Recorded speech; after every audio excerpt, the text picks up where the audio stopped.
Karoline Leavitt called Congresswoman Jasmine Crockett unfit in front of the whole committee, so she calmly played a recording that exposed her Leand. The silence that followed said everything. Unfit to serve, that was the phrase that sliced through the air like broken glass, but it hadn't started there. The studio lights hadn't come up yet, but the tension had. It settled thick over the set like a second layer of makeup, silent, obvious, waiting to be acknowledged. Karoline Leavitt sat tall in her chair, spine straight, hands folded just right on the table. She wore red, not a soft red, not a crimson, a sharp campaign trail red, the kind that photographs well in contrast with power. Across from her, Jasmine Crockett sat quietly. Blazer the color of navy ink, posture calm, unreadable. She wasn't here for the outfit or the optics. She'd been invited to talk legislative accountability. But she knew what this really was. A setup. The network had teased the segment for days. Two bold voices, one sharp exchange guaranteed. Crockett versus Leavitt. Where is the line between oversight and overreach? But the title was just sugarcoating. Anyone paying attention could see what was coming. This wasn't about oversight. It was about optics, about pitting one woman's volume against another's clarity. The green room had been quiet earlier. No greeting from Karoline, no small talk. Just a stiff nod from her assistant and the clatter of iced coffee lids. Jasmine didn't mind. She didn't come to be welcomed. She came to speak. The producer gave them a 2-minute warning. A sound tech fixed Jasmine's mic, then moved to Karoline, who brushed him off like static. In the control room, someone whispered, "Let's just get through this." The hosta woman with years of airtime polish and tight-lipped neutrality smiled too hard as she reviewed her cue cards. She knew this segment would trend. But trending didn't mean truth. Not always. Jasmine tapped her pen twice on the table. A quiet rhythm. Her version of stretching before a sprint. Karoline checked her reflection in a handheld mirror and adjusted a single strand of hair. Then, under her breath, loud enough for the cameras to maybe catch but soft enough to deny, she said, "Let's see if she can handle this."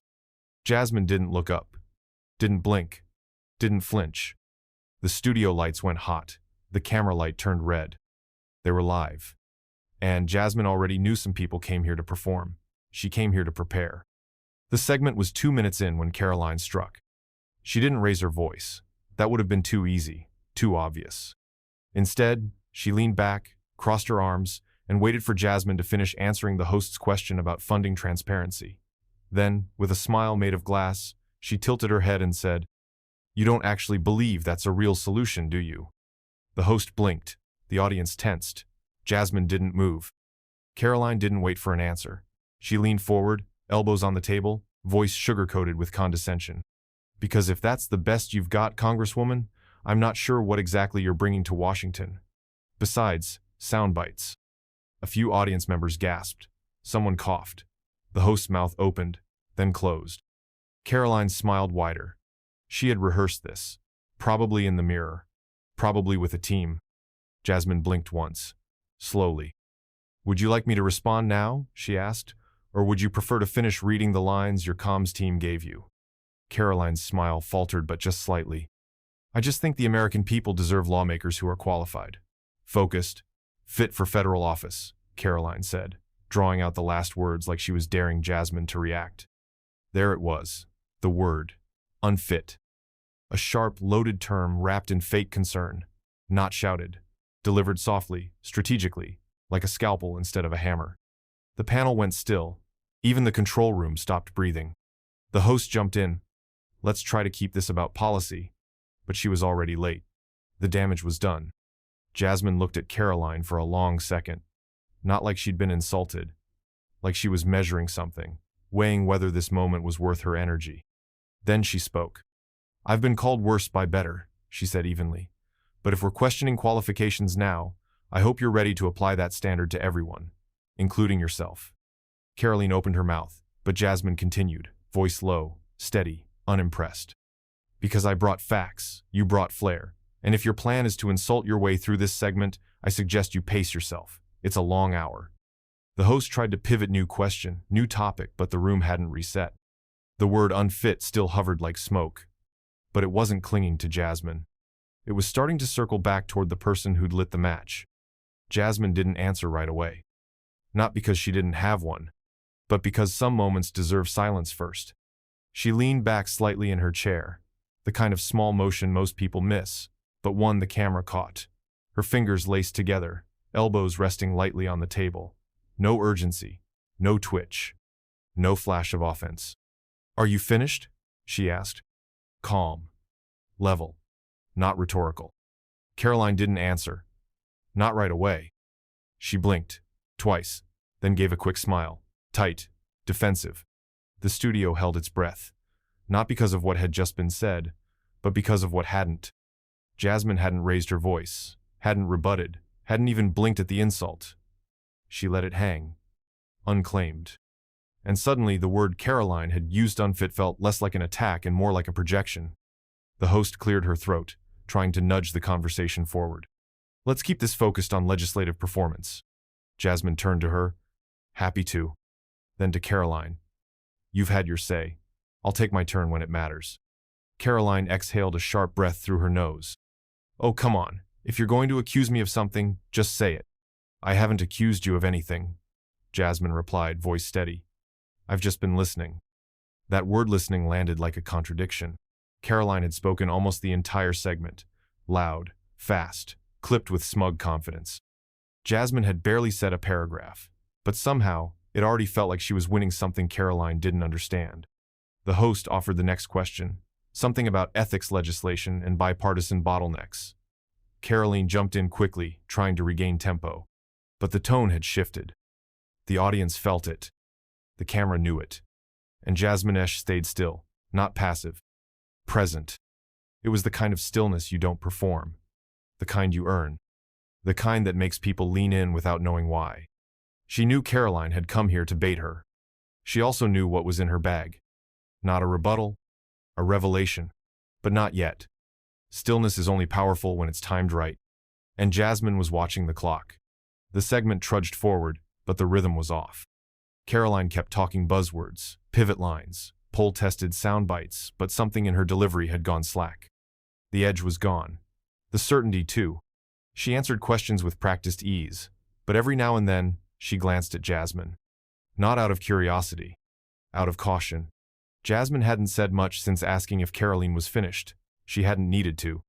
She opened a small leather notebook, the kind that doesn't belong to a consultant, but to someone who remembers things.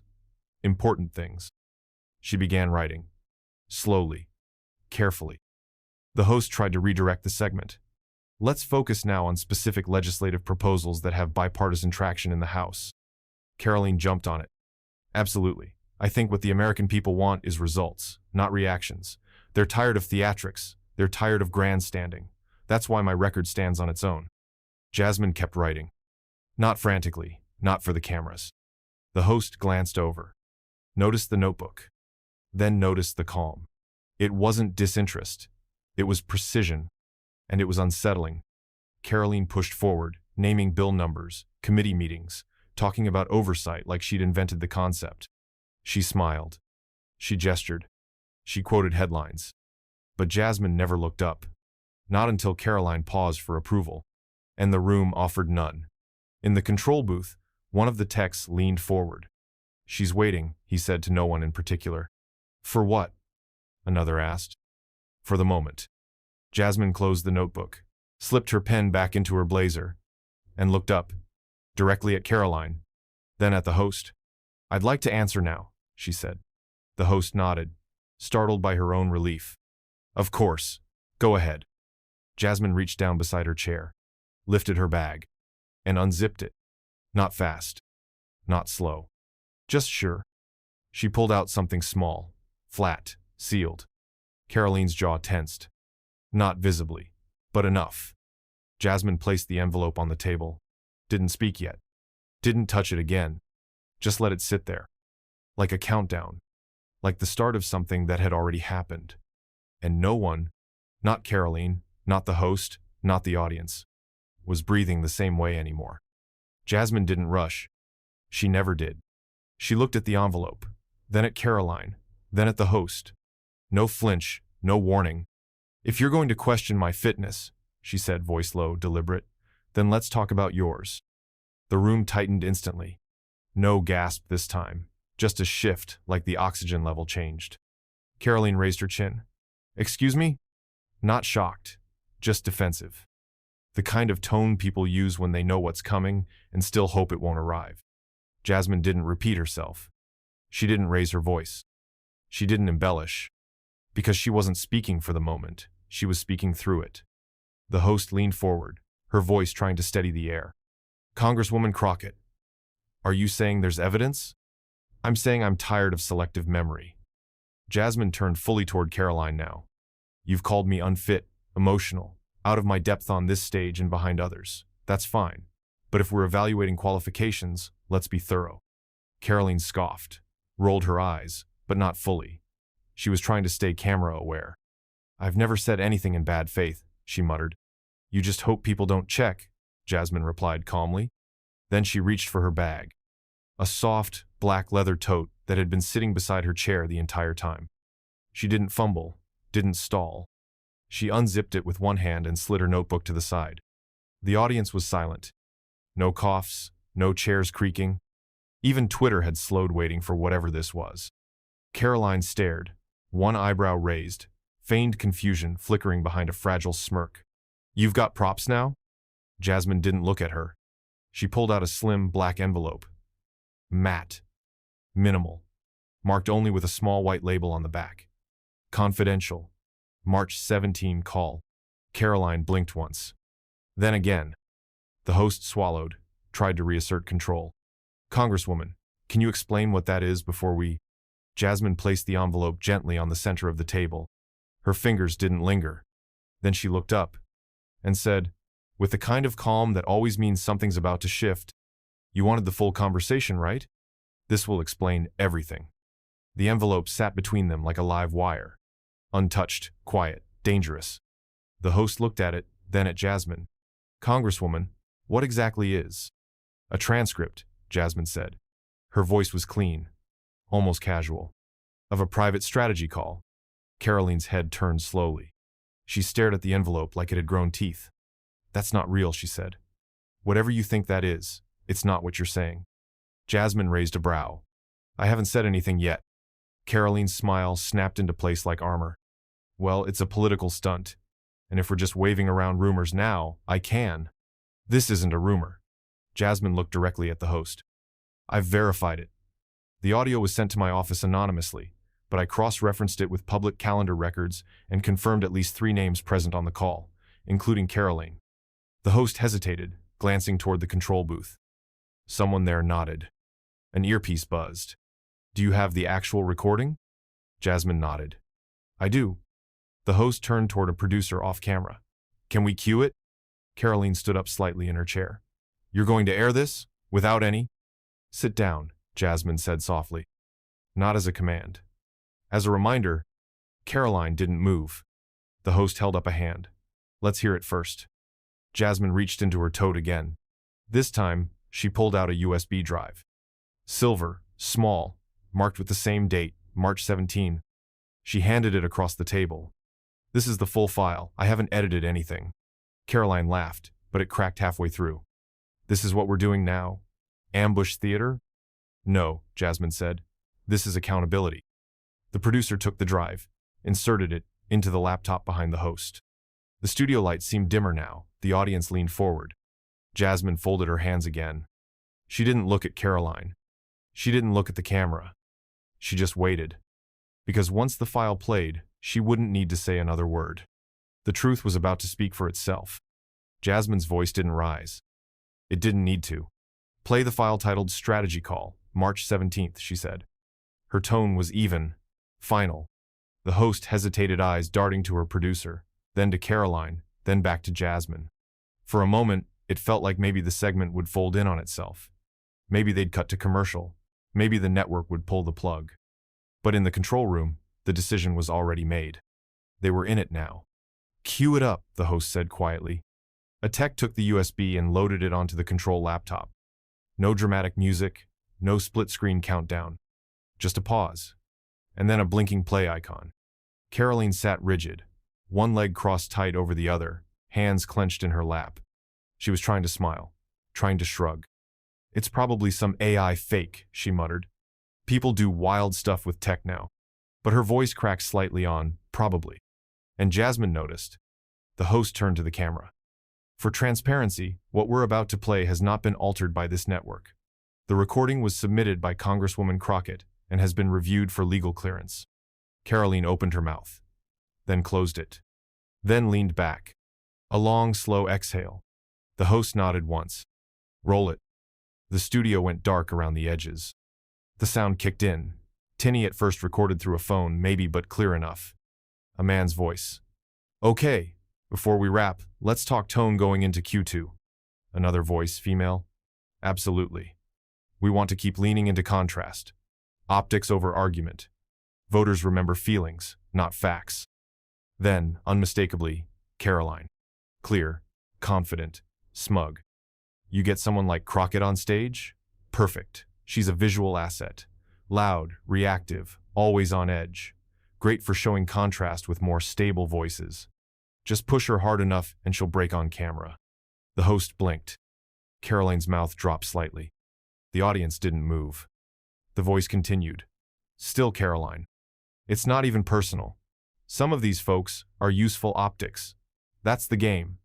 They perform well, but they're not built for policy depth. They don't get the machinery. The host's eyes widened. The control room was silent. Jasmine didn't blink, didn't move, didn't smile. She just let the tape keep playing. And let the country hear what power sounds like when it thinks no one's listening. The audio continued. The sound of papers shuffling, a few muffled chuckles. Karoline's voice again, unmistakable. If she takes the bait, she'll get emotional. They always do, especially the ones who need the spotlight.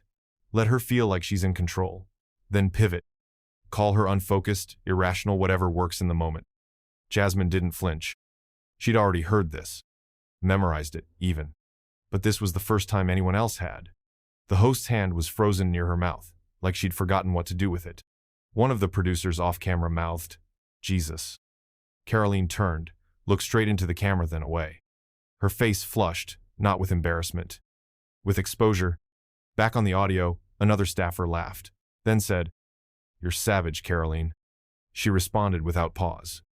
"Strategic, not savage. I'm just saying, if you want to win, find the cracks in their armor. Jasmine Crockett? Her crack is her ego. Push it, frame it, make it the story." The tape clicked off. Dead silence.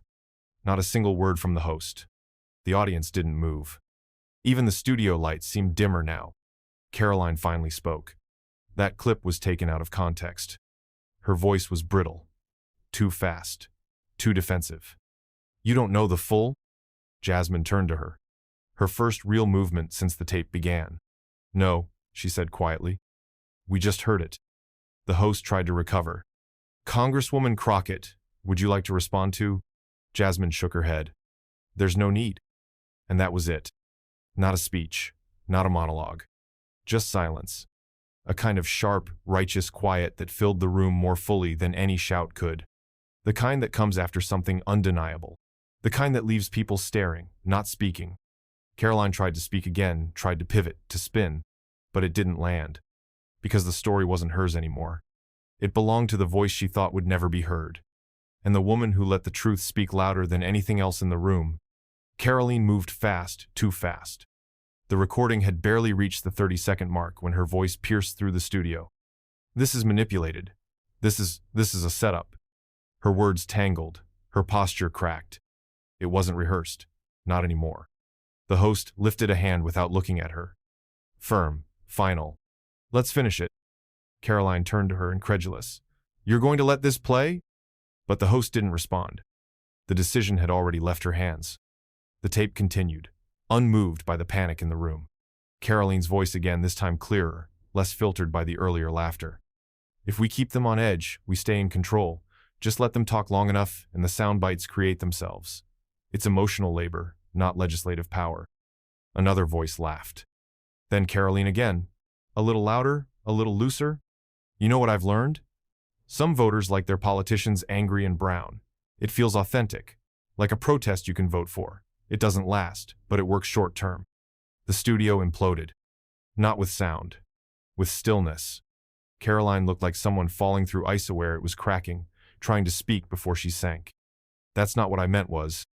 The tape played on, merciless. One of the donors on the call chimed in. Well, Crockett's definitely angry. If she blows up on air, you win the clip. Then Karoline again, quieter but crueler. She always looks like she's just about to snap. That's her ceiling. That's what you exploit. Click. The file ended. The producer didn't cut to commercial. The cameras didn't pan. The host didn't speak. Karoline tried. She gestured, fumbled, pulled her mic off her collar like it was choking her. Out of context, she hissed. They don't understand tone intent. Jasmine sat still, one elbow resting lightly on the desk. No victory grin. No arms crossed in judgment. Just presence. Measured, contained, immovable. Across social media, the clip was already live. Screenshots, subtitles, captions with words like coded, calculated, racist. And for the first time in her polished media career, Karoline Leavitt wasn't controlling the narrative. She was it. The tape ended. And then for 5 full seconds there was nothing. No rebuttal. No interruption. No tweets. No commentary. Not even the host moved. It was the kind of silence that doesn't just land at echoes. The kind that presses into your ears and makes you hear your own pulse. The audience didn't clap. They didn't fidget. No one reached for their phones. Even Twitter, that endless machine of instant reaction, hesitated. Like the world needed a moment to recalibrate. Jasmine didn't look at Karoline. She didn't look at the camera. She looked down briefly at her own hands. Folded. Still. As they'd been the entire segment. Karoline was frozen mid-motion, lips parted, searching for something, any word that could climb out of the hole she'd dug with her own voice. But the words had already left her. And the room? And they were in the hands of the public now.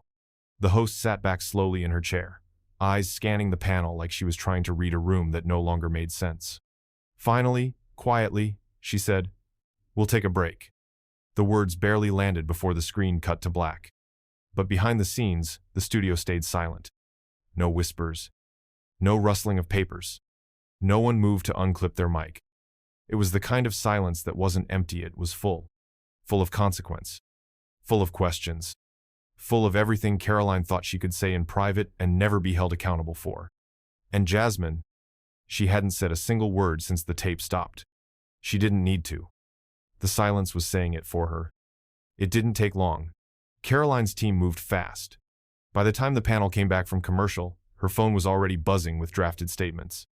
One of them read, "Manipulated media, slanderous tactics, a distraction from the issues voters care about." She picked that one. The tweet went up before the credits rolled. "This recording was doctored. It's a coordinated smear attempt. Voters won't fall for it." 3 minutes later, her press secretary followed with a statement to CNN. "Congresswoman Leavitt was taken out of context during a private policy discussion. We're exploring legal action." The phrasing was careful, wrapped in the usual buzzwords: context, distortion, digital interference. But the cracks were already showing. By noon, journalists were calling. Not just political correspondents, not just click-hungry bloggers. Actual reporters. Investigative. Verified. Relentless. A reporter at The Hill reached out to 2 former campaign staffers who'd quietly left Karoline's team in February. Both declined comment. One didn't. On background, they said, "That's her voice. I was on that call. The language, the strategy, that's all real. It wasn't a one-time slip. It was the playbook." By mid-afternoon, Politico confirmed the date of the recording matched a real donor strategy session on Karoline's calendar. The metadata matched too. Still, Karoline doubled down. Appearing via satellite on a conservative news outlet later that evening, she offered a strained smile and said, "We are witnessing the weaponization of misinformation. This is a desperate attempt to silence effective leadership." But her eyes didn't match the script. She blinked too often. Her smile was too fixed. And she said the word desperate 4 times in 8 minutes. People noticed. Jasmine, meanwhile, hadn't spoken publicly since the segment ended. She'd left the studio quietly. No post-show tweet. No interviews. No smug retweet of Karoline's meltdown. Just silence. Which made the spin harder. Because when someone's yelling into a void, and the other is calmly walking away, the void starts to echo back who's really unraveling. Karoline kept shouting, and the country started listening to someone else. The moment the panel ended, the flood began. Not a trickle. Not a slow wave. A flood. Clips of the broadcast hit social media within minutes, first grainy footage from someone in the studio audience, then the official version posted by the network. Karoline's voice clear, undeniable, spread like a live wire. So voters like their politicians angry and brown. That line hit timelines like a slap. And the internet, as it always does, responded in real time. But something strange happened. It wasn't Jasmine's voice that went viral. It was her face. One still frame. Jasmine sitting with her hands folded, head slightly tilted. Expression unreadable circulated faster than any headline. It was posted with one word, again and again. Unfit? But this time, the question wasn't aimed at Jasmine. The internet flipped the narrative Karoline had tried to control. Memes emerged, fast and furious. Jasmine's calm stare next to the transcript, quote, Jasmine's quiet posture next to Karoline's wild-eyed defense. One tweet read, she didn't raise her voice once. She just let the receipts talk.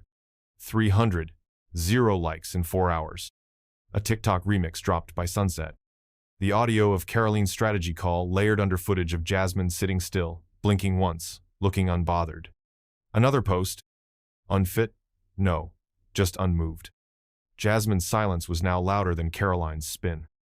On Reddit, someone pulled the full transcript and paired it with annotations, redacted names, timeline confirmations, metadata screenshots. By nightfall, the top comment read, this isn't a moment, this is a mask coming off. Cable news jumped in. First, the nightly recaps. Then, the guest panels. Then, the full primetime specials. But even then, they weren't the ones steering the story anymore. Twitter was. Instagram was. Text threads, TikToks, Discord chats. People weren't just watching the fallout. They were documenting it in real time. And at the center of it all, Jasmine hadn't said a word since the show. Her feed stayed still. She didn't need to post.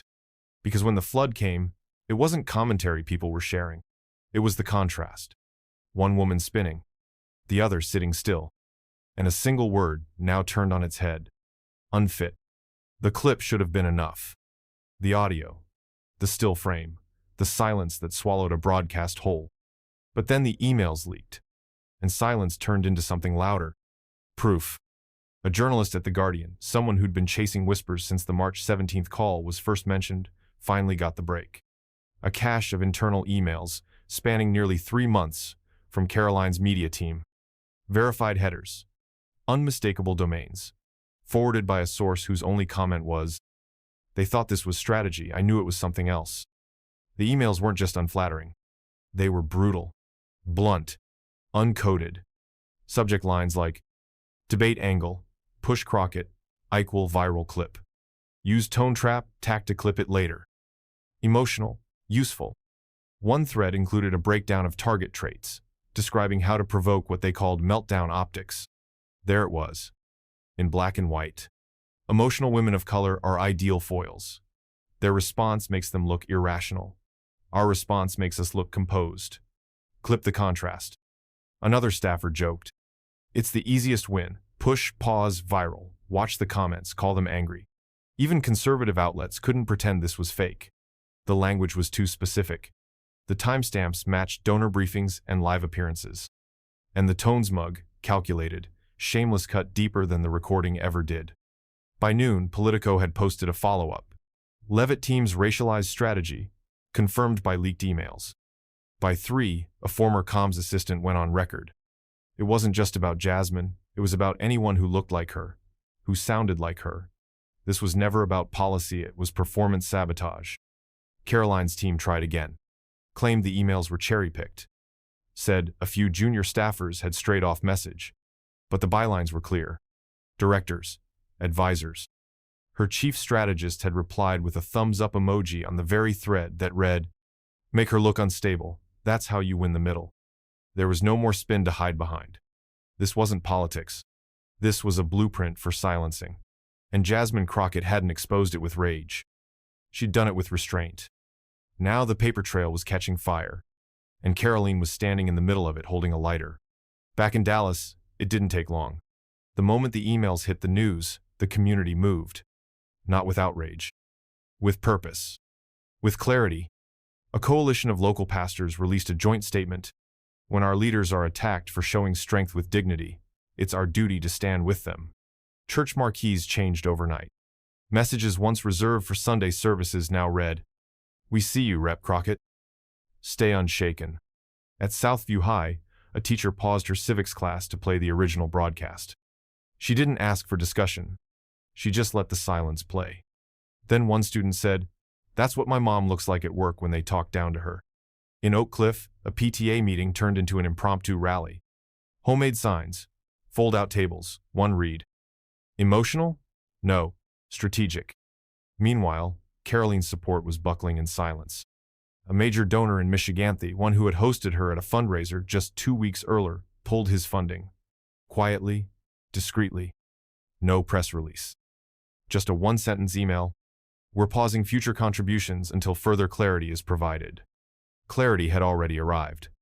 Across political podcasts, the conversation shifted.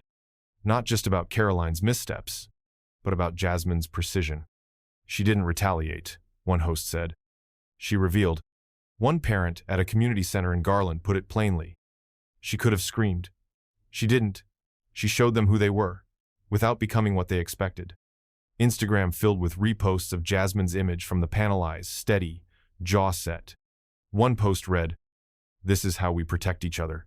Another, "This is what leading looks like." Jasmine didn't issue a statement. She visited a local food pantry instead, talked to a veteran who hadn't seen the news but said, "People trust you. You're real." And that was the thing. It wasn't about winning an argument anymore.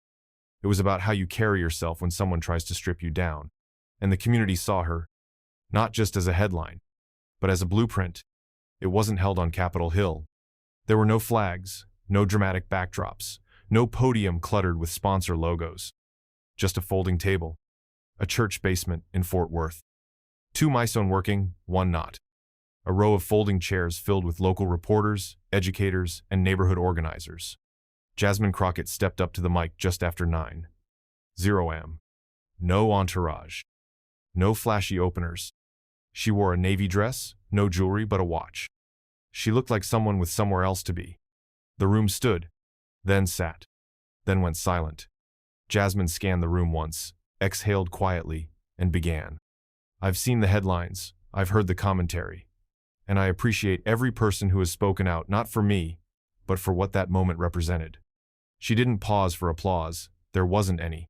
This week, some people expected a fight. What they got was something different. They got proof, not of my emotions, but of their expectations. She glanced at her notes, but didn't read from them. "Let me be clear.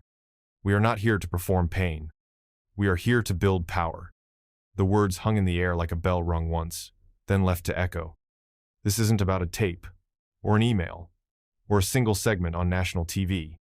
This is about the system that rewards provocation and punishes presence. That lifts up outrage and calls composure weakness. A few heads nodded, others just watched. The stillness was its own kind of reverence.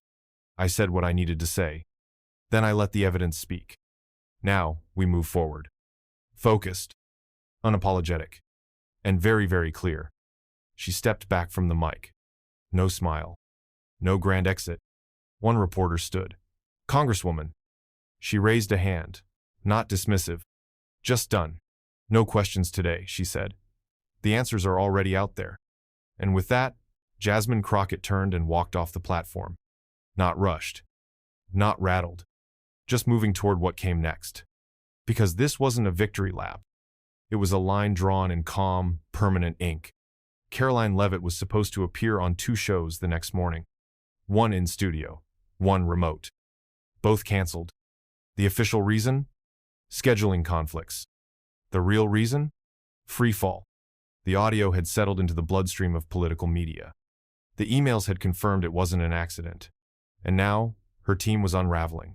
Her comms director, 3 years on her staff, known for his combative style and clever quotes, resigned by noon. No press release. Just a blunt message on LinkedIn. "I can no longer stand by a strategy that targets identity instead of engaging ideas." By that afternoon, 2 of Karoline's junior aides had stepped back from their duties. The campaign office lights in New Hampshire were reportedly off. And conservative media? They didn't know what to do. Some tried. A few ran with the narrative that the clip was decontextualized, that Jasmine's response was too rehearsed, that the leak was unfair. But most didn't touch it. There were no primetime rants, no viral takedowns, no Karoline fights back headlines, because there was nothing to fight with. The strategy was exposed. The language was real. The tone was clear. And Jasmine? She wasn't playing the game they knew how to cover. No flame wars. No emotional pressers. No angry tweets to latch onto. Just a message. A presence. And a silence that had already spoken louder than spin ever could. Inside Karoline's orbit, emails were bouncing. A scheduled fundraiser went, postponed indefinitely. A top conservative donor was quoted anonymously.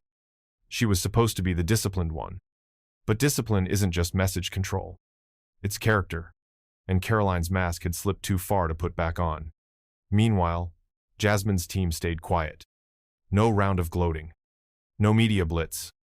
They were working. They had bills to move. Commitments to meet. Because while Karoline was dealing with the fallout, Jasmine was already planting what would come next. And the people watching knew the difference. The hallways of Capitol Hill are usually too busy for whispers. But this time, the whispers were louder than the headlines.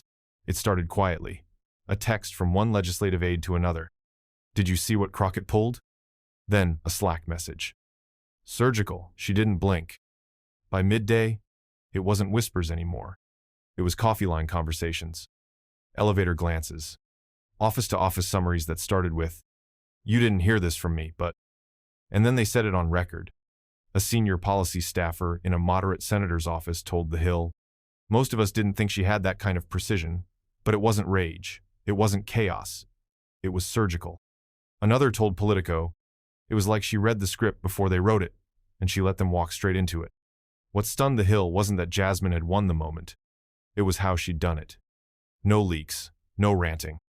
Just one envelope, one line, and the discipline to let the truth do the heavy lifting. A communications director from a centrist Democrat's office called it the end of gamesmanship, as usual. "This wasn't a clapback," he said. "It was a reframe." She didn't just call out the double standard, she exposed the machinery behind it. You could feel it in how people addressed her in passing. Not just Crockett now. Congresswoman Crockett. Weighted, respectful. Even on the other side of the aisle, the tone had shifted. Republican aides didn't say much. But they weren't mocking her anymore. They were studying her. Because Jasmine hadn't just weathered an attack. She'd reversed the current. One staffer for a conservative senator admitted quietly, "She broke the formula. No drama, just a reveal.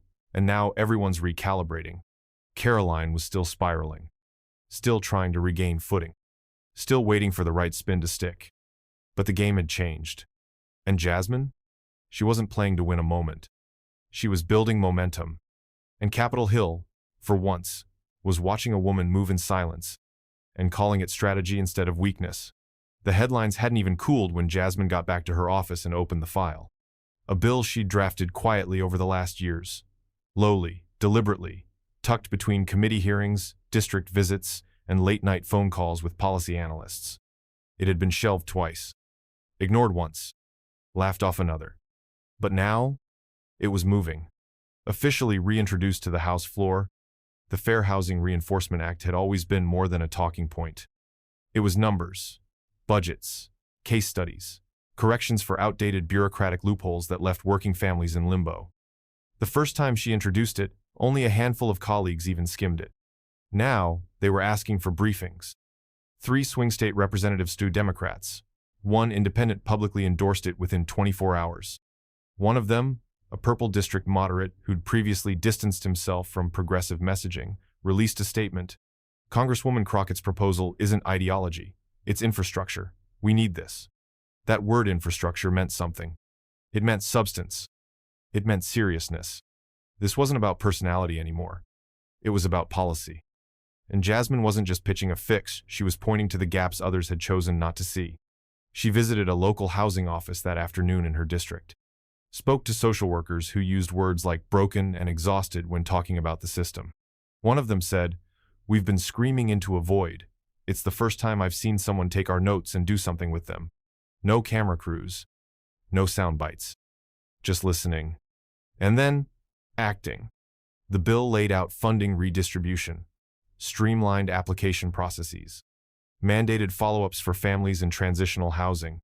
It was detailed. It was technical. It was boring until you were the one who needed it. Jasmine stood in her office that evening, watching the sun cut sideways through the window blinds.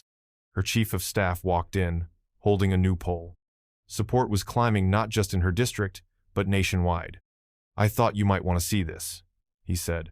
She shook her head. "Later, let's finish revising Section 4. Because the story wasn't the bill's return. It was that now finally people were reading it. And realizing she'd been doing the real work all along. The moment had passed. The firestorm, the fallout, the silence afterward already fading from the 24-hour news cycle. But something lingered. Not noise. Resonance. Op-eds poured in. From The Atlantic. Crockett didn't clap back, she held a mirror. From Vox. The end of outrage politics begins with stillness. Even the Wall Street Journal, usually more cautious, published a piece titled, "When Restraint Becomes Power." What people had witnessed wasn't just a takedown. It was a reframing. A shift. A former presidential speechwriter tweeted, "This wasn't just a response, it was a recalibration." She didn't dismantle Karoline. She dismantled the blueprint. Retweeted 87,000 times. Someone else posted, "Crockett gave us a masterclass in emotional discipline, in how to win without shouting, in how to bring receipts without burning bridges." It was no longer about Jasmine versus Karoline. That story had run its course. Now, the focus was bigger. Systemic. Cultural. Personal. A podcast host said it best. "You know why this hit so hard? Because so many of us have sat in that seat. Talked over, undermined, told to stay composed while someone else got loud. And we were told that if we reacted, we lost. But Jasmine proved you can stay still and still shift the room." Educators were assigning clips in media literacy classes. Clergy were quoting her in sermons. Therapists were citing the moment in discussions on tone policing. It wasn't about politics anymore. It was about posture. And Jasmine never posted a reaction. Never did a "what I really meant" follow-up. She simply kept doing the work. Kept taking meetings. Kept drafting amendments. Kept showing up. Because for Jasmine, the bigger picture wasn't about being right. It was about being clear. And now the nation was starting to see that clarity wasn't quiet. It was command. The bell rang as Jasmine walked through the hallway of Worthington High School. Fluorescent lights overhead. Backpacks slung low. Laughter echoing around corners. She wasn't there for press. There were no cameras. Just a promise she'd made to the social studies teacher months ago. Come talk to the kids, not about politics, just about showing up. She stepped into room 204, where 30 juniors sat in a loose semicircle. One had dyed green hair. Another wore a hoodie 2 sizes too big. A few didn't look up from their notebooks. She introduced herself simply. Talked about growing up in a world where people often hear you last, if at all. Talked about what it means to lead when people expect you to break. Then came the question. A girl in the front row, pink binder, thick braids. Voice clear but small. "Can I ask you something kind of personal?" Jasmine smiled. "Of course." "How did you stay so calm when that lady called you unfit? Like, how did you not snap?" The room went quiet. Jasmine thought for a moment. Then she stepped forward. "Because truth," she said, "is louder than anything she could have said." She paused, looked around. "And I knew I had it." The room didn't erupt. There was no slow clap. Just nods. Understanding. That kind of moment that doesn't trend, but stays. After the talk, students stayed behind to shake her hand. One boy said, "I think I'm going to run for student council now." A girl whispered, "You made me feel seen." Back in her car, Jasmine sat for a moment before starting the engine. No headlines that day. No retweets. No spin. Just a quiet truth. She hadn't needed to win the moment. She had changed what it meant. And somewhere down the line, someone else would sit at a table like that one and remember how to stay calm, how to hold the line, and how to speak without shrinking. Because Jasmine Crockett didn't just win with silence. She made space for others to be heard. This story was brutal, but this story on the right-hand side is even more insane.